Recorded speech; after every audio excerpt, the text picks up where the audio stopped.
Fellow countrymen, at this second appearing to take the oath of the presidential office, there is less occasion for an extended address than there was at the first. The next statement, somewhat in detail of a course to be pursued, seemed fitting and proper. Now, at the expiration of 4 years, during which public declarations have been constantly called forth on every point and phase of the great contest, which all absorbs the attention and engrosses the energies of the nation, little that is new could be presented.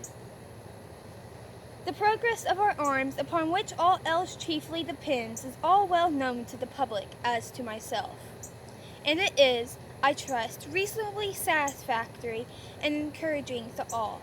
With high hope for the future, no prediction in regard is it venerated. On the occasion corresponding to this 4 years ago, all thoughts were anxiously directed to an impending civil war. All dreaded it, all sought to avert it, while the inaugural address was being delivered from this place. Devoted altogether to saving the Union without war, insurgent agents were in the city seeking to destroy it without war, seeking to dissolve the Union and divide effects by negotiation. Both parties deprecated war, but one of them would make war rather than let the nation survive, and the other would accept war rather than let it perish. And the war came.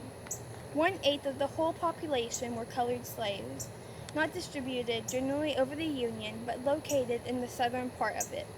These slaves constituted a peculiar and powerful interest.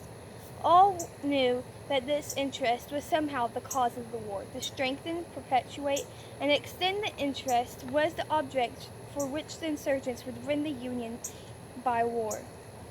While the government claimed no right to do more than to restrict the territorial enlargement of it, neither party expected for the war the magnitude or the duration which it has already attained. Neither anticipated that the cause of the conflict might cease with, or even before the conflict itself should cease. Each looked for an easier triumph, and the result less fundamental and astounding. Both read the same Bible and prayed to the same God, and each invokes his aid against the other. It may seem strange that any man would dare ask a just God's assistance in wringing their bread from the sweat of another man's face, but let us not judge that we be not judged. The prayers of both could not be answered. That of neither has been answered fully.